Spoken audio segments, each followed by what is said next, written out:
Welcome, everybody. Welcome back for the second edition of Mavs Sports Take with myself, Ryan Roberts at Rise and Draft, Mr. David Turner at Mav_sports, bringing you the hot topics in the football world, in the sports world in general. We're going to talk NFL draft, college football, NFL. We're going to touch on all bases. Obviously, with it being such a crazy world, still, there's plenty of things to talk about, trying to understand, and we're not going to fluff it up for you guys, okay? We are going to give you the hard truth. We are here to educate. We are here to give you what we actually think, right? I feel like we watch SportsCenter every day where they just talk about the same things over and over again, regurgitating information. We are here to give you what you need to know. So, David, bringing you back, man, inviting you in. How we doing, my friend? Hey, I'm glad to be back. Week 2, baby, episode 2 of Mavs Sports Takes. Here we go. Tonight we do have a special guest coming on, James Kirkland, Director of Player Personnel for the Fighting Illini. He'll be on to talk about college scouting. He'll be on to talk about a little high school recruiting. He'll be on to give us share some light on all that information. You know, and I'm super excited. I mean, obviously, we got some big news to talk about at the top of the show before we bring James on. But once we bring him on, it's going to be really a jam-packed episode full of a lot of information. Yeah, and I am absolutely pumped to get James on here, obviously, to talk about the college football world, obviously the repercussions with everything happening with the recruiting side of everything as well. It's going to be an interesting conversation. Before we get started here, we are live here on Twitter. It is 9 Eastern time, Wednesday nights. If you guys ever want to join us, that is when we're going to be live every single week, 9 Eastern. It's going to be streaming on my page, which is at Rise and Draft. So make sure to check out the lives every week. A part of these segments, we're going to do a weekly mailbag at the end where we answer some of your questions. Try to get that up a day or two beforehand. So any topic at all, from the state of the NFL, state of college football, NFL draft, the sports world in general, the business side of the NFL, of anything really. We're here to talk ball, and we're here to talk about the real life situation of everything happening. So, mailbag segment at the end. We got Mr. James Kirkland coming on. Before, David, we need to talk about the big topic that we want to touch on, which has nothing to, well, I don't want to say nothing to do with the NFL. But obviously, our friends up north, we know a lot of guys, obviously, that are involved. You yourself was involved in the CFL as well, right? The Canadian Football League. So cancellations, which means, obviously, no football in Canada. But how is that affecting everybody, right? Less jobs for everybody. Players are now looking for work. Front office executives, coaches out of work now. It's going to have a lot of repercussions to the entire system of football up north. So just general thoughts here starting out. What is the impact of this league shutting down, and maybe how it's going to some ripple effects to the NFL game? Well, I think you're going to see some ripple effects, not so much say to the NFL game, because the NFL game has such a huge reservoir of players that are waiting to get into and play in the NFL. But I think the ripple effect is really going to be felt up north for years to come. You know, as the player personnel director for the Edmonton football team prior to this COVID hitting, I can tell you that it was hard to convince players to come up and play in Canada as is. And also a lot of the Canadian players there's a ratio up north that you have to have X amount of Canadian players in order to line up. You have to have 7 starters, and like 21 of the 46 players have to be Canadian. A lot of them are often older players, and they're hanging on, enjoying playing.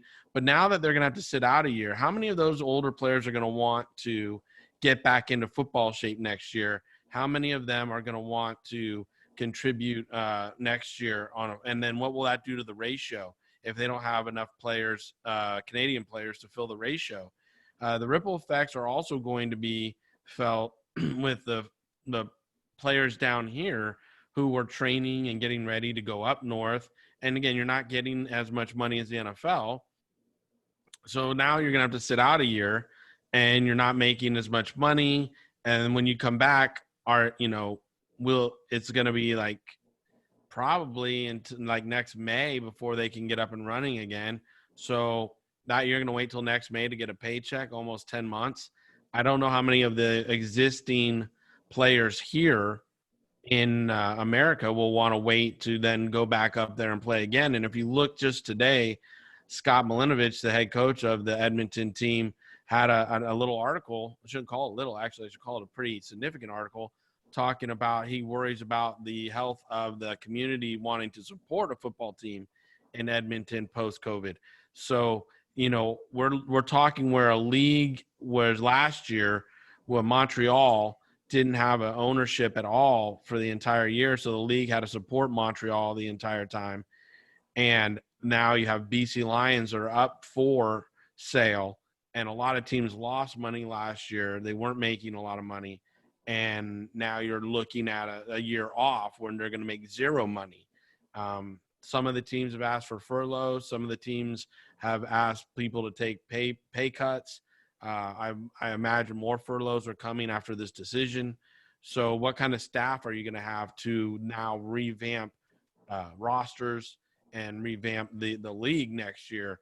It's coach, all the coaches and the commissioner and the GMs and the presidents of the league are going to have quite a restructuring plan. They're going to have to launch pretty early if they want to hope to bring this league back next year. And we were less than 5 minutes into this recording, and I already figured out that I made a mistake. It is Tuesday nights. We record live on Tuesday nights on Twitter, so check out that. It comes out on the following Wednesday, so look out for the finished podcast tomorrow night. My apologies on that. David, one other thing that I want to bring up that I think might be an interesting conversation. I don't even know if it has a direct effect. So obviously the XFL now is throwing their hat into the ring, right, with Dwayne "The Rock" Johnson purchasing. I don't really know what the timetable is on that coming to fruition, coming into the national media. But is that a direct, I don't want to say a bother, or a direct, is it a troubling situation also for the CFL now to compete with another league, or do you think that competition doesn't even really matter? Well, I think the CFL and the XFL were a natural competitor. Like last year when we went to camp, the XFL had started, and so we were fielding teams around XFL team rosters as well. The one thing the CFL had was that it had never missed a season. That was something we could always tell in recruiting is you're going to get paid. We've never missed a season. This is the first Grey Cup in over 100 years that will not be assigned to a championship team. I mean, the Canadian Football League has been around longer than the NFL. So the CFL is older than the NFL. You got to understand, like that was a long track record that we could hang our hats on in recruiting, where these spring leagues come and go, and they're often fold up, and players are left without money and ways to figure out what's next. The CFL always finished. That was the thing that we could recruit. If we're giving you a contract and you make the team, we're going to finish. Now, with the XFL coming, like you said, with the conglomerate of Dwayne and Danny and the financial group that they are tied into, if they have enough hedge fund money that gets invested into the XFL and it's solid and they get these TV contracts that The Rock is hinting at getting, well, now you'll have a situation where you got a legitimate competitor for everybody not wanting to go north of the border because you don't have to deal with exchange rates. You don't have to deal with Canadian taxes and everything on your wages. And again, we're seeing that the Canadian government, is asking the CFL to open their books wide so they can do a deep dive into each team and understand how much money they're going to have to invest all the way through to get the league sustained, because they want the league. They see that there's value to the league, but they want to do it in a way that they really have an open book situation to them. So, for the XFL, is the right marketing could keep some players from going up to the CFL. And it'll be interesting how the CFL works the contracts. Today, there was a rookie of the year linebacker from Calgary saying he's going to get some NFL interest, but he has a 2-year deal. And so you have to get them to release you from your deal in order for you to be able to try out for NFL teams. And that's a word they got to come down and say they're willing to do. So, and then the players that were just free agents, are they going to, and they were signed a 1-year deal, are they still under those deals? Or are they not under those deals and are now considered free agents again? And are players that were destined to be free agents next year because this season got canceled and no mistakes or problems of their own, do they now become free agents again next year? Do you have a huge free agent frenzy? What's the salary cap going to look like? Like, all this where Dwayne and Danny and the XFL, they can put this together, again, if they have the right financial backing, and put it out, and it will draw a lot of attention. Yeah, and I definitely want to dig a little deeper in here, but before I do, I want to thank everybody that is tuning in live with us and everybody that took an opportunity to listen to our first episode last week. If you like what you're hearing here, please join us every Friday at Friday Night Scout School, 9 o'clock Eastern Time, where we are teaching agents, coaches, players, and fans how to see football through the lens of a scout from the scout's perspective. This week, we're going to dive into some coverages this Friday, but next week after that, we're also going to be diving into linebackers, breaking down some guys like Tremaine Edmonds, Miles Jack, KJ Wright, and others coming out of college. So if you want to sign up for that pass, we have a season pass, or you can buy a la carte these individual scouting sessions. Everything is at NFLDraftBible.com. Be sure to register for those now. We are diving in, and it's been an absolute wonder the last few weeks. Now I'm introducing, and we got him coming in right now. As we spoke at the beginning, Mr. James Kirkland, longtime NFL scout for the Atlanta Falcons, Cleveland Browns, Chicago Bears, and Tennessee Titans. Currently, James works as the director of pro personnel for the Fighting Illini football team. James, appreciate you coming in here, man. Really do. Appreciate y'all having me on tonight. What y'all got going over there? Good to see you, man. Man, my man Dave. Boy, it's been a minute. How you doing? Oh, everybody's good, man. Everybody's good. It's good to see that smile on your face, man. Yeah, man. All is good, man. I'm in Atlanta and, just been doing tackle football all day. So, that's my wheelhouse. Yeah, I like to get you out of your wheelhouse and talking a little bit about it over here on the podcast. Let's do it. Let's get it on. Get him, Ryan. All right, well, James, man, we appreciate, obviously you coming on Mavs Sports Take, the second episode. I know when David was telling me that he was going to have you on, man, I was excited because I need some college football in my life. So needed to talk some ball here, man. And starting out with COVID, everything that's just affecting everybody so rough, obviously with the Big Ten being shut down and the recruiting side of everything. How difficult has COVID been, and how have you guys been able to manage and try to navigate this offseason the best of your abilities so far? I would say, I don't know if I would say it was difficult. I would say more than anything, it was just different. So, obviously you want to use the spring to evaluate as much as you can, get the coaches out, let them see as many players as they can. Well, we couldn't do that this year. We couldn't have kids in. So it was a little bit more difficult to get the information that we kind of needed in order to make decisions the way we normally make them. So what we had to do was, move into the virtual world. So we were able to do more of that with the virtual visits, all of that kind of good stuff. And also there are more services now that actually offer the measurables that you want. So a lot of the issues at this level is getting accurate measurables. Like, it's like every kid that comes to a game, they're like 3 inches shorter than what their profile is online. So, I happen to work for, Lovie Smith, who is very similar to Al Davis, who Dave worked for. So he wants measurables, and measurables count. So, but we were able to figure it out, and we've had a pretty good recruiting season, I'd say, thus far. And so now what we've got to do is we've got to change gears. Normally it's fall and tackle football right now, but we're going to switch gears and we're going to go straight recruiting. It's 2022 and go hard at evaluating. So that's the deal right now. And James, I'll say I am so excited just about, obviously, the culture Lovey's bringing. I'll tell you, when I was growing up, I still am a Rams fan. So, I remember Lovie Smith as the defensive coordinator for the St. Louis Rams, winning the Super Bowl, doing all types of great things. Talk to me about that culture, though, because I know Lovey is like a passionate football guy. What's it like just being around him on a daily basis and working under him?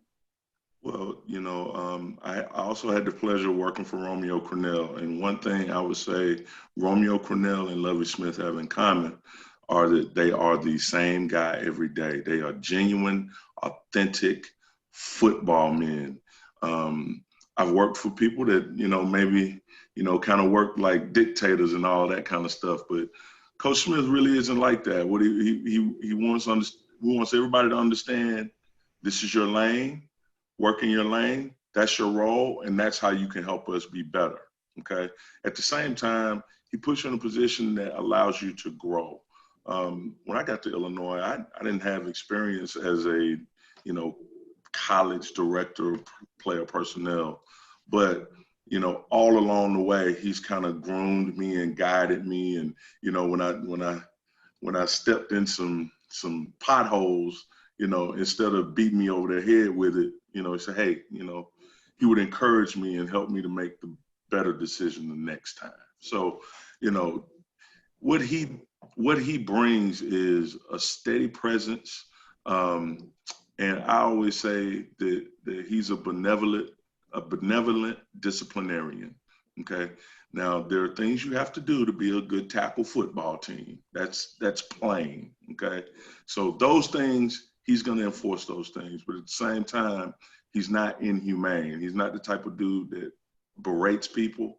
He is an excellent man. He's a great example for the young men we bring into our program. So it's been an honor, man, working for him, to be honest with you. So, Hey, James, yo, we just got done doing Friday Night Scout School the last couple of weeks, and we were talking in defensive linemen. We started with the interior guys, and then this rookie up here likes to use his word edge rushers, but he calls them edge players. I had to school him on what a 43 end looks like and a 34 outside linebacker looks like. yeah, That's they're how different. we classify. That's how we classify, and we don't I call know them they're different. edge Yes. players. All right. They're Right? different. They're different. They're different. I promise you. But you know what? I think as scouts, man, that's what we do. We kind of, we're gonna bust it all the way down to the lowest common denominator, and that's the way it goes. You can't just say he's an edge player, because if you say that, it's gonna be, well, what does that mean? What does that look like? And every defense has, different skill sets for every position. That's why I say my job. Fit, right? You gotta have Absolutely. fit. Everything is fits. Everything. So Romeo Cornell, Lovie Smith, the fits for those defenses are completely different. And that's Give me why give me a comparison real quick. Give me a little comparison. well, it's simple, right? I mean, Romeo Cornell is Bill Parcells, Bill Belichick, big body 3-4 defense. Build the wall, set the edge, right? That's what they do. Everybody's two-gapping. Boom, boom, boom, boom, boom. So those are bigger bodies, longer arms, more physical players. They're not necessarily all that sexy when you really bust it down. They're not super sexy, but they're super effective. Now, on the other end, with Lovey, like, it's speed, athleticism, disruption, bend, right? So the players up front are normally they might be a little bit smaller, but the whole purpose of them being smaller is they've got to be faster, quicker, more athletic than your average offensive lineman in order to disrupt. So now if you get a big one that can do that, then you got something special. So that's Julius Peppers. That's what's the guy's name? He was at St. Louis. Leonard Little. Those guys, those are, Julius Peppers, Leonard Little, those guys are like purple unicorns. They're not just unicorns, they're purple unicorns, because they're rare people. It's not that many people like that on the earth. So you get guys like that can actually move, bend, and run the way coach likes them to run. And now you got something real. I mean, Urlacher was like that. A 6'4" Mike backer that can run 4-4 and clog passing lanes like he did and run sideline to sideline. Again, purple unicorn. Yeah. That brings me back, man. I mean, the Leonard Little mentioned there. I'm thinking about Grant Windstrom right now, Kevin Carter when they won the Super Bowl. Those incredible defensive ends, man. Exactly. They're bringing me back. James, I know obviously you spent a long time in the NFL scouting world. So, and you mentioned a little bit of that transition where Lovey has been, just exceptional to you, as you've made that transition. What's the biggest, I don't want to say, well, let's go biggest difference from being on that scouting trail to now being in the personnel director that you are now? Okay, very simple. Okay. In the NFL, you're taught, and Dave will tell you this, coaches coach and scouts scout. Well, in college, the coaches are the scouts.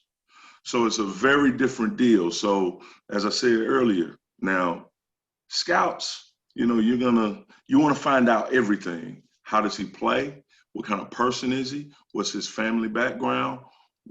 How is he with his teammates? How does he treat the lunch lady, in the cafeteria on campus? Like, you want to find out everything about the guy, and you kind of put that in your pot and stir it up. And now you got you get a panoramic view of the player, right? Well, it's not quite that clean in college. Everything moves a lot faster, and everything is lumped into recruiting. Recruiting is building relationships with kids, parents, coaching staffs. That's the recruiting piece. It's about relationship building. Well, there's also a player personnel piece, right? So what Dave said earlier is it's about fits. Well, you can recruit until your head falls off, but if they don't fit, you just wasting reps.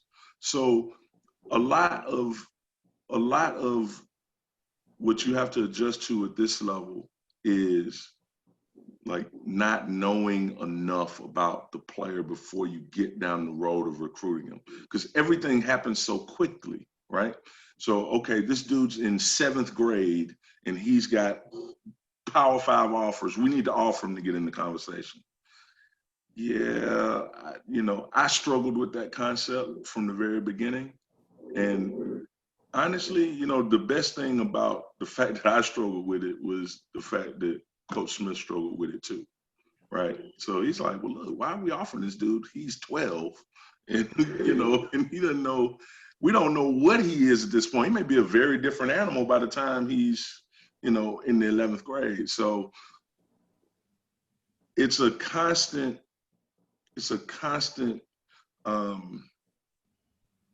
grind of trying to find out as much information as you possibly can about a player before you get down the road with them. And at this level, it's not always available. There aren't combines, and these kids are growing.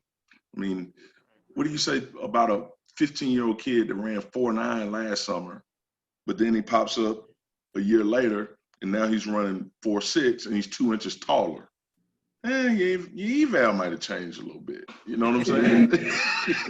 He had that time to percolate and get a little bigger. Exactly. And now he's been. And by the way, Ryan, this is the man who gave me the term. He's not ready. He's not instant coffee. He needs to percolate a little bit. That's his term that I have stolen from him because I loved it so much. Hey, James, let me ask you this question. Yeah. If I'm a recruiting kid, if I want to come to Illinois right now, and I need to grab your attention, and I'm going to make a file, I'm going to make a recruiting tape, I'm going to help you get to know me better. Give the kids right now and the parents right now, what should be in that file to be prepared for, when they hand it to a recruiter like yourself and say, hey, this is my son. He wants to come to your school. This is the file. What should be in that file? That's a tough question because the things that you want to know are going to be obviously the academics. Can he fit in our university community, and can he handle the academic rigor of our campus, right? Illinois is not, big state U. It's really an academic school. So the academic piece is critical. The next thing is, like, what's the makeup of the family? How did he grow up? How many siblings does he have? How many schools has he been to? You'll be surprised, man. A lot of these kids in high school they're ending up in 3 and 4 high schools. What's that about?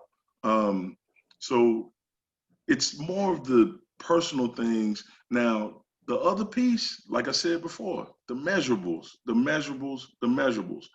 Don't give me a sheet and tell me the kid is 6'1", and I walk up on him and he's 5'9". You know, now, you know, like just lay it out the way it is. We're not, look, one thing about Coach, he's not against a kid that's 5'9". If he's 5'9" and he can run it. But now if he's 5'9" and he runs 5'9", you know, then it, you know, it could be problematic. You know what I mean? So all you really want is obviously you want to know who the kid is, how he grew up family wise. Has he had any trouble? If he's had trouble, just be forthright about it. You know, again, these kids are growing. They're 13 to 16 years old is where we're catching them, right? So put that stuff in there. Be forthright about it. And then the measurables, don't insult our intelligence. Hey, I'm gonna say this. If you went back to my De La Salle profile, I was 5'6", baby, and there ain't never seen 5'6" in my life. But in my profile, 5'6". But that's the thing. So check it out. So we took a kid that was about that height, and I mean, because he's a good football player and he fit the profile, so it works. So I mean, you know, tackle football players come in all shapes and sizes. You are your skill set, and if you've got a skill set and we can find a way to fit it, you know, on either side of the ball or on special teams, hey, let's do it. We're looking for good tackle football players. They come from all over the place. I love it. I wasn't quite as egregious as David. I was about 5'11", 200 as a senior, and I was 6'1", 225 on the roster, you know? Nothing too crazy. So. But see that's right. So that's the, you know, if you give me, you know, most profiles, whatever is listed, take at least an inch off. We take an inch off right now, but it's getting to where, maybe we need to move to 2. He's 6'3", no, 6'1", 6'1 and 1/8. Yeah. James, as we're getting closer to the end of our time with you, man, I need to ask, because I know you have you've known David for a little while now. Tell me about the first experience, the first moment you met him, and if it's an embarrassing story, I want to hear it. Oh man, the first time I met Dave. I know this one. Oh man, I don't know if I'm gonna do the first one, but I know which one I am gonna do. We just talked about this the other day. Look, man, I met Dave in Sacramento, right? He came. I was living in Sacramento at the time. He was in the Bay, but for whatever reason, he was coming up to Sacramento. So it's like, man, let's just meet up, do a little something. It was early. Well, it was probably 8, 9 o'clock in the morning. We met up at this little spot. We had breakfast, and we're just chopping it up. And, you know, they cleaned up the food, you know, it was good. Next thing you know, it's like, you know, it's about time for lunch. Could you bring us a lunch menu? We sat there, we had lunch, threw a couple back, you know, we're having a good time. Next thing you know, why don't you bring the dinner menu, if you don't mind? We sat there all day and just talked ball and talked life. Like, for whatever reason, me and Dave always had a solid connection from the very, very beginning. And, you know, I think it's, you know, when you meet real tackle football people that really dig in it, that curiosity and the things that they wonder about and have learned about tackle football from studying it, it just falls off of them. It's in them. It's not on them. And so it's in him. It ain't on him. And me and him have always had a good connection because of that. You know what I mean? And he's a genuinely good dude. Genuinely good dude. He was in Arizona, and I was coming through Arizona. Hey, I got to call my man Dave. Let's link up. Let's go get something to eat. We can't stay all day this time, but, you know, we'll go get something to eat. But James, like I said, he'd come around, the family would take him to dinner. It wouldn't just be me, the family would take the James to dinner. Absolutely. Go sit at the house and marinate. Like, exactly. So sit at the house and hang out. Yeah, it's my guy, man. It's my guy. So, you know, I do appreciate you coming on, James. I really do. The second episode ever. You're our first guest ever. You're the answer to a trivia question now because you're the first guest ever on Mavs Sports Take. That's it. For sure. And Sure. you know, again, we'll definitely circle back with you, and we'll have you on again. And I owe you one for coming on and honestly talking through what's really going on in the landscape right now with COVID and how it's affecting the young men that are trying to play college football and trying to get to play college football. So thank you for shedding the light on that a little bit.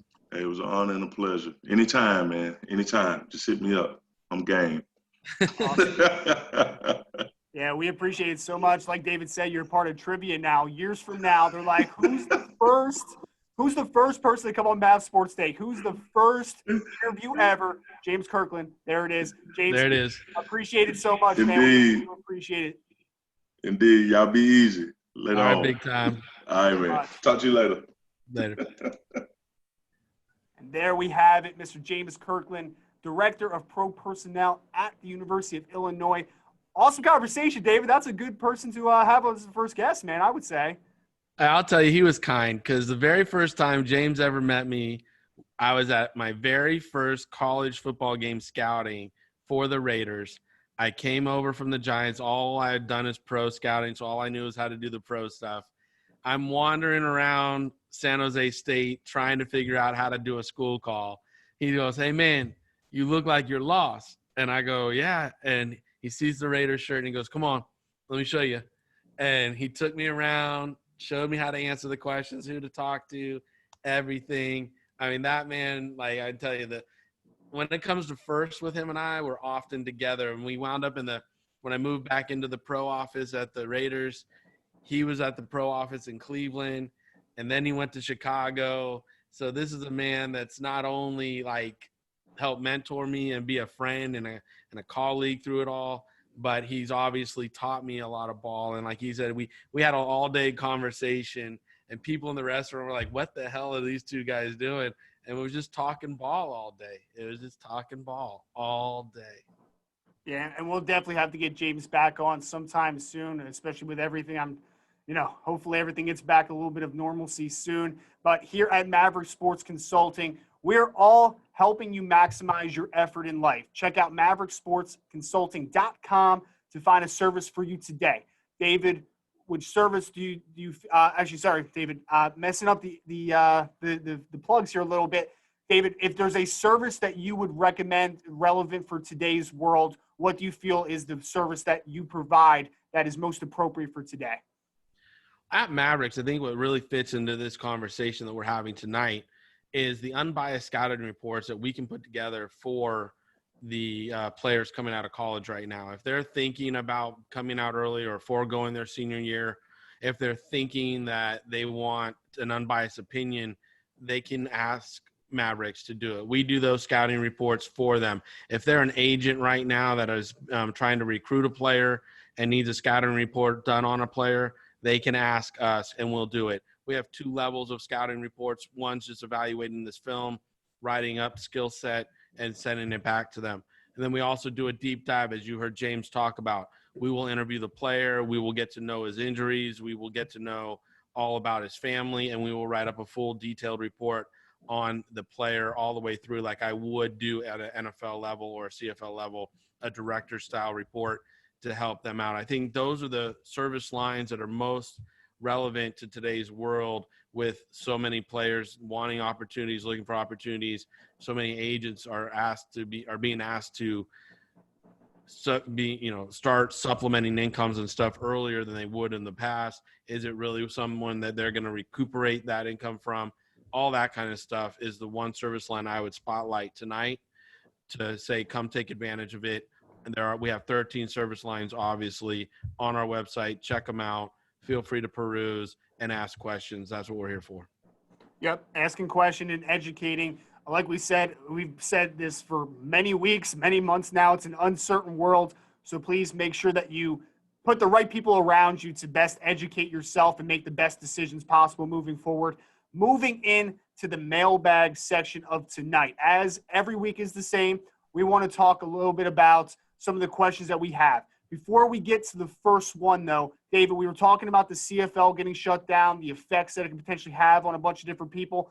I wanted to talk about one different angle before we get into the mailbag, and that is the developmental side of everything, right? We have seen some players potentially come from the CFL, play in the NFL. Some people use it as a springboard. Obviously, that is not everybody. We talk about the ratio system there, obviously, with percentage of American players being able to play. And so some people use that as a potential springboard. How does that affect everything now that there is no ability to get that film this fall if you don't have the opportunity to play in the NFL or potentially play overseas? Well, here's the film is the key, because if a scout and a coach or somebody doesn't have film to break down, how can we make an opinion on, are you in condition to play the game? Do you have the skill set to play the game? Are you a fit, as we heard James talk about and me continually talk about, and we talk about on Friday Night Scout School all the time, is who fits a scheme. Without film, we can't tell you who fits a scheme. We can't tell you how a player breaks down or how he's developed. Again, like James was saying, it's a bigger jump for him in college with a 13, 15, 16-year-old kid and, maybe someone hitting a growth spurt later in life. Well, in the pros, you might have a guy who needed to show that he's healthy. He's recovered from an injury, like a Javon Santos Knox that we had up in Edmonton. He had a foot injury, and now he needs to prove that he's healthy and can play. This season was going to be his season. He could play and show the NFL teams he could do it. It's not there. Look at players that were signed out of the CFL just last year. I think the Raiders signed like 4 players that came out of the CFL last year to contracts. And now those guys are at camp getting their opportunity. So it does happen. Again, it's not like every player or anything, but I want to say 12 or 13 players last year out of the CFL got signed to NFL contracts, and they're in training camps. So again, there is the developmental. We, as the NFL, does not pay for R&D because their R&D is the NC2A. You're seeing the development of players. Players are losing. Let me just put it this way. Players are losing because they don't have the avenues to develop. Canada was one avenue. XFL last year. AAF was it. I was in a league called the UFL. That was that.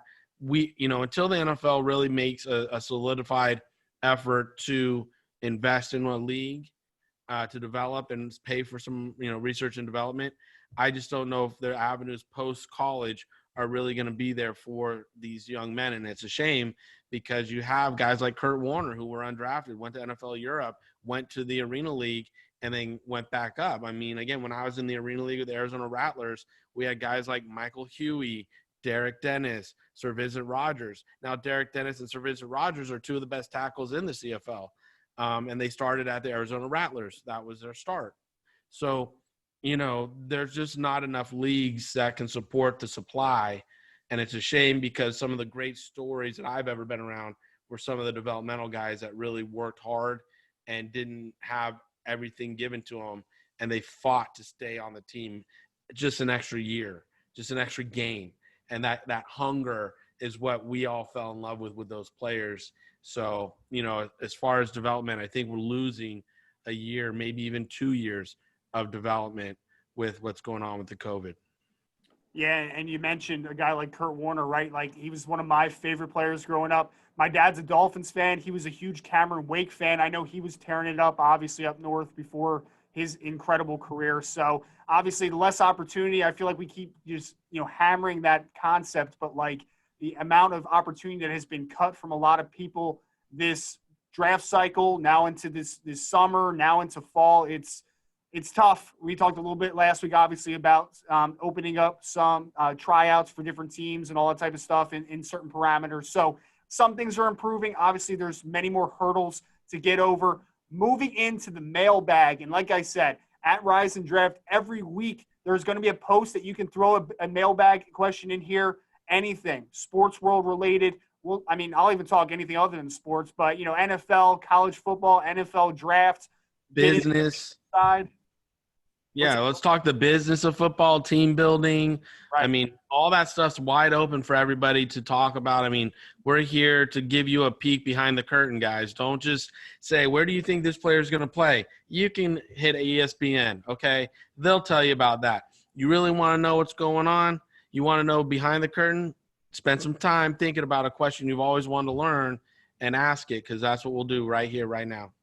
And you're talking to somebody with 18 years of scouting experience on the professional level. He has seen a lot of things. He has a lot of experiences that he can relay and he can dive off of. And obviously, a part of the Friday Night Scout School series, we're also going to be diving into roster management at some points too near the end. So we're covering football from all different avenues. So don't ask just opinion on players. We want every type of question in the mailbag each week. Go into the mailbag, though, and I know when I first met David Turner, it was on a draft show where went live every day on the NFL Draft Bible draft show, right? So first question we have, which rookie wide receiver has the biggest impact on his team in 2020? Obviously, the guys we saw go early, we had Henry Ruggs go to the Oakland Raiders. Or Las Vegas Raiders, sorry, that's never going to not be weird for me. It's weird for me too, trust me. I'm sure you being in the building for so long, it has to be crazy. So we got the Las Vegas Raiders with Henry Ruggs was the first wide receiver off the board. Then we got Jerry Jeudy to the Denver Broncos, CeeDee Lamb to the Dallas Cowboys, Justin Jefferson to the Vikings, and then we got Jalen Reagor to the Philadelphia Eagles. So I'll start this one with you, David. I'll let you get some feedback. I live right over the bridge from Philly, and I'll tell you what, man, the Eagles wide receiver core last season was one of the worst things I've ever seen in my entire life. Alshon was hurt. The rookie they had, Arcega-Whiteside, was not too great as a rookie. They ended up having pretty much their most consistent receiver. Nelson Aguilar was nowhere to be found. Their most consistent receiver was former University of Houston quarterback Greg Ward at some point. So they needed upgrading. I was good with the Reagor pick because I think that what they really needed was an influx of athleticism and speed to that wide receiver core. Everything was just so condensed. They had nobody that could really take advantage of spacing, could make advantageous throwing windows. Nobody that can push the top on the defense. Nobody that can take the top off. Nothing. So Jalen Reagor would be my pick because I think that the Philadelphia Eagles need him right now the most of any of those other wide receivers, because we talk about Henry Ruggs. They have the great tight end, Darren Waller, who had over 1,000 yards last year. They have a couple other rookies coming in with him as well. I don't know if he's going to be a high-volume pass catcher the first year. Jerry Jeudy's with Cortland Sutton and KJ Hamler getting picked, so that's a pretty damn good wide receiver room. And then we have, of course, CeeDee Lamb potentially could be the third wide receiver, as scary as that sounds, with Michael Gallup and Amari Cooper. So I think Reagor is going to be dependent upon the most, and for the Eagles' sake, they're going to need him the most potentially. I'm telling you, I hear you on that one. I think as an entity, a single entity type player, you're 100% right on your pick. I think though the biggest numbers might be Lamb in Dallas, because I've watched how Mike McCartney's offense has always worked in Green Bay. He spreads the ball out. You're talking to a guy who loves to target multiple players all over the place.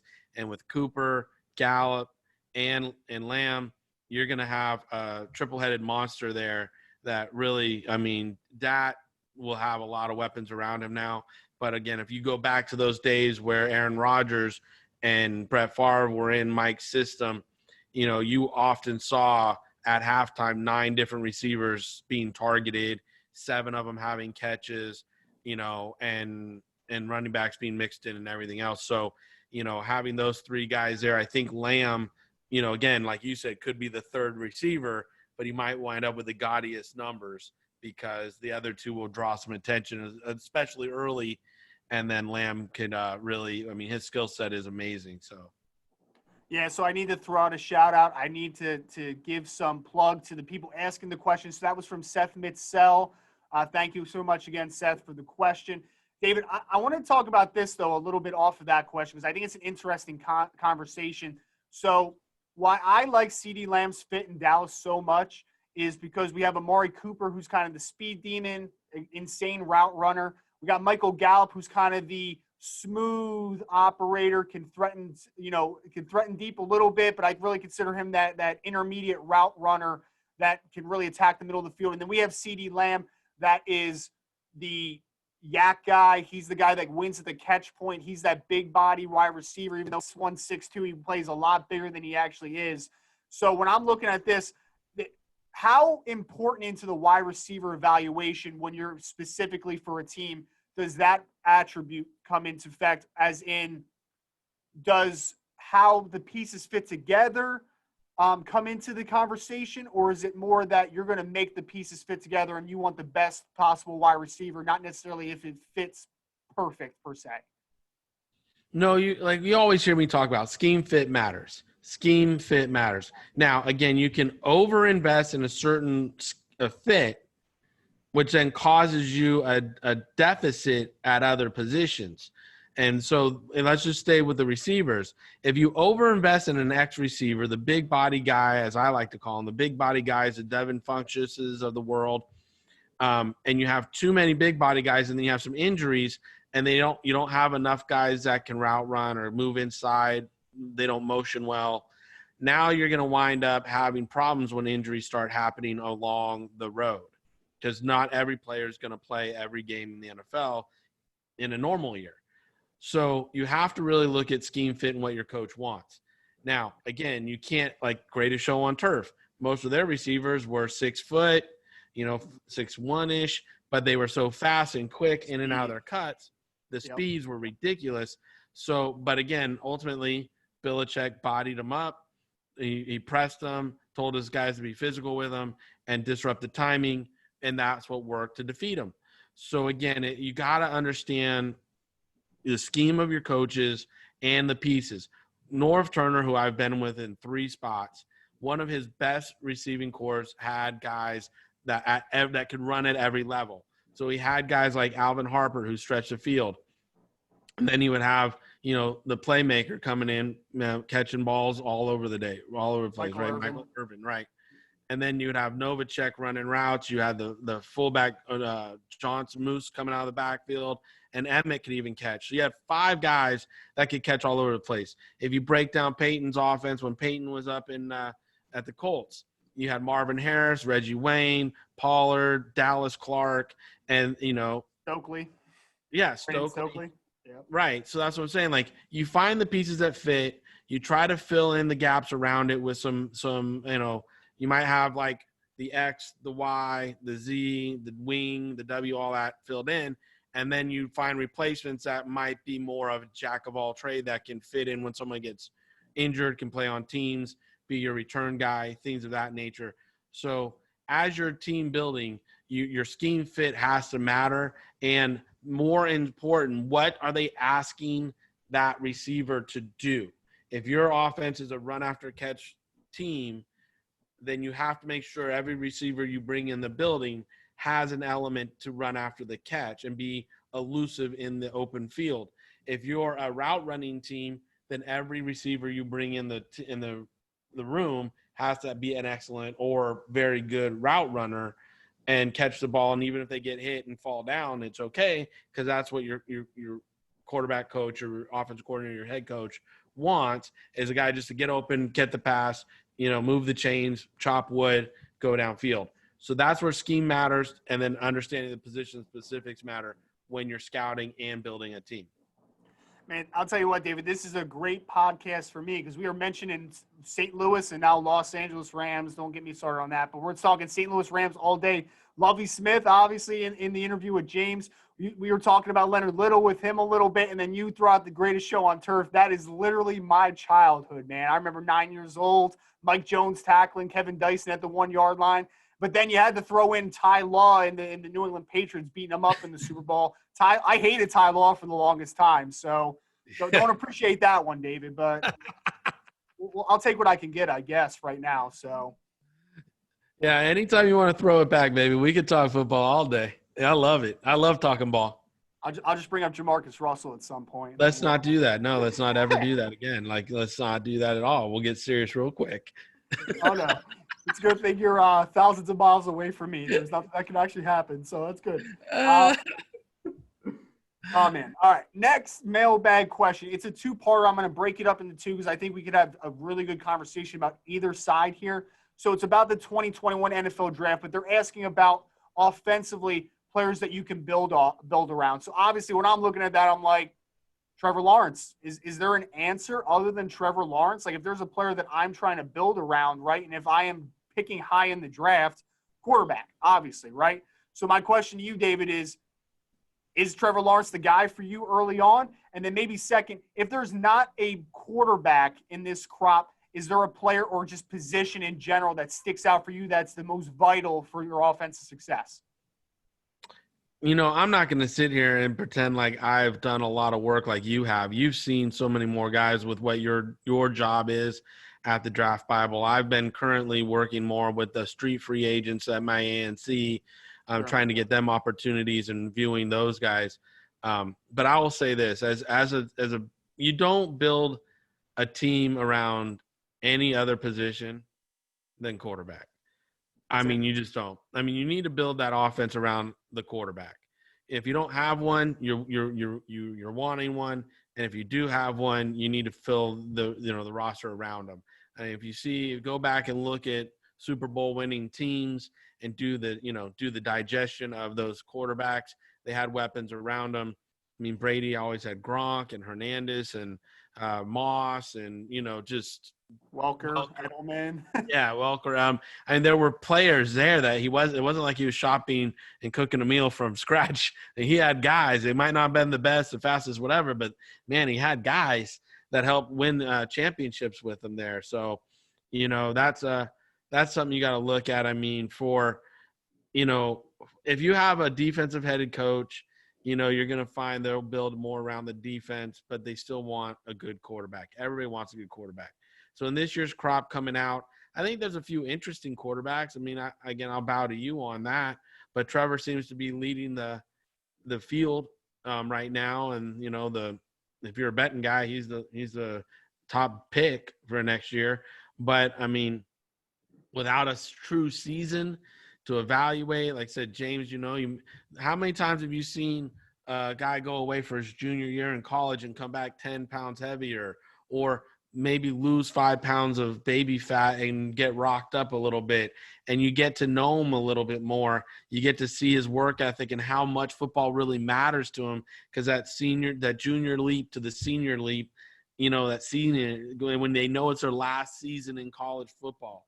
Like, it's your last time you can lace it up with your teammates. It's the last time you can come into that locker room and be with those coaches at a university that brought you from a child to a man. And, that matters. And what seriousness, and you take it and you show up in the right shape. That talks to us scouts. That speaks to us about the character of these guys. And now they're robbed of that. They don't get it. And that's a shame. Public health is a major factor here, people, but understand, my heart's broken that there's no college football, there's no CFL football, there's no, football for me to sit and really enjoy and go to a game and do what I love to do. I've done for over, 18 years now. So, I know I got off on a little tangent there, but as far as knowing who's the lead dog to build around next year, I can't put my reputation and my name on anybody right now, because I got to do a lot more homework before we get to our draft show in April or May or June, whenever they wind up holding the NFL draft. Absolutely. We'll definitely have to revisit it. I mean, obviously, the one thing that Trevor has over a guy like Justin Fields from Ohio State and Trey Lance from North Dakota State, the other assumed top 3 quarterbacks, is, as of now, crossing fingers, Trevor Lawrence does have a season. ACC football is still scheduled to take place. We'll see if that works out or not. But for now, he's going to have that for the University of North Carolina right now. What's that? How's it working for the University of North Carolina right now? It's not working too good for Notre Dame either right now, apparently. They just shut down classes. So I'm just hoping for the best. I'm trying to be optimistic here. So you better hey, if you're not Catholic, you better be coming and start lighting candles really quick. David, I want a lot of things to talk about on a week-to-week basis on this show. I don't want to just keep regurgitating the same things. You know what I'm saying? So I'm sorry, I had to go there. Yeah, I hear you. Pick on the Catholics. I got you, man. I got you. I'm Catholic too. I'll go down and light some candles if you think it'll help football come back. Hey, man, whatever you believe in, make it happen, all right? Make it happen. Last part of that question, okay? Now, Spencer Thompson wanted to know defensively who in the class. So, obviously, as David said, who defensively in the 2021 class is a potential building block for the next level? Who's the guy that you would pick? So, obviously, it's kind of the same format there, right? David is still doing his homework. He's been spending most of his time in the street free agent side of everything. So, I will say here, and I have a good topic coming up here, David, to kind of end this here, right? So for me, even though linebacker is seemingly being a depreciated position, I'm going Micah Parsons. If you didn't hear, David just had a little blurb on Sports Illustrated, part of an article on Micah Parsons. So make sure to check that out. We have some more announcements coming. Just hold tight there. So Micah Parsons is my guy just because second-level defender. That dude is the quarterback of your defense. He can come up on some underfronts. He can rush the passer. You can be so versatile with him as a weapon. I think that there is an endless opportunity and endless possibilities of what you can do with a guy like Micah Parsons. And while obviously the cornerback position is of utmost importance nowadays, defensive ends, guys that can rush the passer are of utmost importance. I'm taking Micah Parsons. I think he's the best defensive player I've seen in the country so far in this summer scouting series. So Micah Parsons is my pick. David, if you have anything to put into that light, you can. But my thing is, ready? We talked about on last week's Scout School. I told you that there was a decent percentage that would say that you build, right? The defensive back, the ability to cover is more important than rushing the quarterback, more important than building your front. So 35%, and I am on the same side as you, so let's put that out there. I think building through the trenches to start with, right, and the ability to rush the quarterback to disrupt the passing game near or behind the line of scrimmage is more important than covering, okay? That's my opinion. We've put that out there. But I told you, didn't I, that 35%, a decent percentage, would go against that idea. Okay, let's start with the Michael Parsons comment. I thought when I watched Michael Parsons to do that SI hit yesterday, you're looking at a guy whose athleticism is like Thomas Davis, Shaq Thompson. You're looking at a guy whose instincts and intelligence are like Luke Kuechly. You know, you got a guy whose measurables are Pat Willis and Ray Lewis. So when you're talking about comparisons, like James and I were talking earlier in the show, and you heard, and everybody was listening, that, you know, certain coaches are measurable guys. Well, right now, when you look at Michael Parsons, you turn on the tape, you're going to see a measurable guy that's measured the same as Ray Lewis and Pat Willis, two of the top defender middle linebackers we've seen in the last 12, 20 years, okay?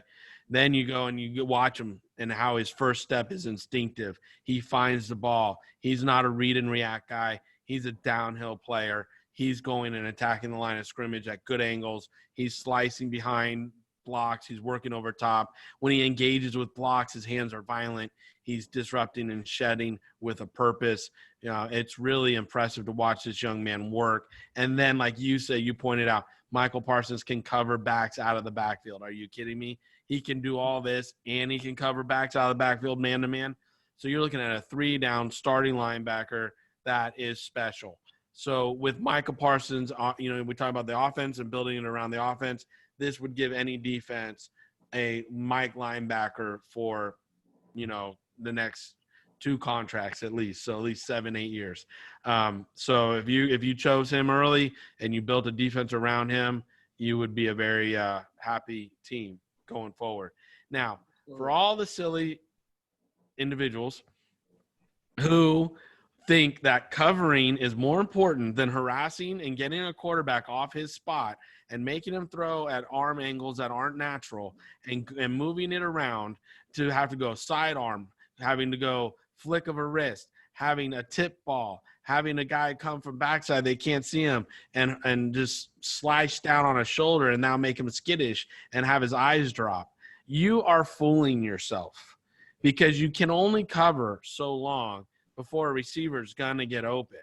And if the quarterbacks, you ever heard of the prevent defense? It helps you prevent from winning because it gives the quarterback too much time to sit back there and receivers to slice open the lanes and them throw the ball through those lanes. So why you need to continue to understand, obviously, that 35%, it's about the pass rush. You have to have the horses to go get the quarterback, even if it's not sacking the quarterback. It's forcing them off their spot, forcing them to move their feet in the pocket, forcing them to throw at different levels with their arms. It's going to cause tip balls. It's going to cause the ball not to come in at the perfect angle to give the defensive back the ability to make a play on the ball, whether that's a pass deflection, whether it's an interception, tip ball, whatever you want to call them. It's going to give them a better opportunity if the quarterback's feet aren't firm. If there's traffic, or as I call it, trash around his feet, and he can't step into a throw, and he's got to, step lightly and throw at a different arm angle. Yes, quarterbacks in the NFL have very good arm talent, but not all 32. And not all 32 can do that all the time. Not all 32 are Aaron Rodgers that can throw falling down left 60 yards downfield. It just doesn't happen. So if you don't understand that pass rush is the key to sustain success in the NFL when you want a defense to dominate, you need to go back and do your homework. I love it, David. I love it, man. That's the perfect point, I think, to end this podcast. But before we do, we need to have our end remark here. So something that stuck with you, I'm going to start it off, and I'm going to start actually with a scouting tip. I don't even know if it's so much a tip as I don't think that everybody does it this way, but this is just something that's worked for me that I think is potentially valuable. So a lot of people go back and they look at stats. They go back and they look at the context of the player, the backgrounds, all different types of things, right? Where they're from, what they did in high school, all those types of things. I actually like to save that stuff until after I watch the 3 to 4 games. I like to go as a cold watch, get a personal opinion, and then those little things, right? Like I keep posting on Twitter constantly, the track and field backgrounds, some backgrounds with family, do those stuff. I love that stuff so much, digging deep and finding those little nuggets about players. But I will say sometimes, and I feel like this just from a Twitter on a daily basis, I feel like reading something about a player, an article, a mock draft, doing your homework sometimes on the box score types of stuff can really dictate how you feel about a player before you watch him. So I know that there's different things that work for everybody. For me, I like to do a cold watch first, and then I like to dig into the background stuff to, get those nuggets and get on a personal level with the player. And then, that box score, right? Like if I watch a player and I'm like, that dude is excellent. He's an excellent football player. I watched 3 or 4 games. The box score should match. We always talk about verifying measurables, verifying game speed, those types of things. So just a little scouting tip. Give it a shot. If it works for you, awesome. If it doesn't, hey, there's other ways to do it. But for me, I like that cold watch first, and then I like to dig deep into the background of everybody. David Turner, your final thoughts on our second edition of Mavs Sports Take. Let me hear it, my friend. I just want to thank James Kirkland for coming on, spending some time with us tonight. Obviously, he knows his stuff. I respect the heck out of him, and for him to shed some light on, like I said, the young men that are playing college football and making the decisions they're having to make, and then the families that are trying to help their senior kids in high school make certain decisions. And, it's really an interesting time. So I want to thank him for shedding light on all that. As far as a little nugget for me, I'm fired up for Friday Night Scout School this week. We're talking coverages. We're going to start breaking down how to determine a good linebacker and DBs coming up in the next few weeks. So what we have coming downhill in Friday Night Scout School is really exciting for me. I hope people from the podcast here join in. They take advantage of everything we offer at Maverick Sports Consulting. They start participating in our mailbag, understanding that we're here for them to really maximize everything they need to know about, whether it's high school kids moving into college kids coming into the pros, street free agents trying to find opportunity. Maybe you're an NFL guy just trying to figure out where you fit in this world and these schemes and stuff. Whatever it is, we're here to help and support you. That's what the whole company is built around, is maximizing other people's opportunities that they have in front of them. So I hope people understand that was the heart and soul that brought us into a corporation, which brought us into a podcast, which brought us into teaching school and all this other things that we're doing now, which I never thought 18 months ago I would be doing. So it's absolutely incredible, all the things that we're doing, all the things we've accomplished in a very short amount of time. So again, as David said, MaverickSportsConsulting.com, NFLDraftBible.com. Make sure to check out Friday Night Scout School this week, 9 o'clock Eastern Time. Big thank you to James Kirkland. It was an awesome interview. And thank you to everybody that was watching us live here tonight, everybody that's going to listen, that is listening to this podcast whenever and wherever you are. We appreciate you all so much. So be sure, again, make sure you check out, like, share, follow us on Twitter, Instagram, LinkedIn, Facebook. We're at Rise and Draft and at Mav_sports. Send us a line. If you love the product we're putting out, if you love the podcast, send it out there. Get it going a little bit for us. We appreciate you all so much. We'll see you guys again next week, Tuesday, 9 o'clock Eastern Time live, and we'll be releasing as always on Wednesday. Thank you all so much.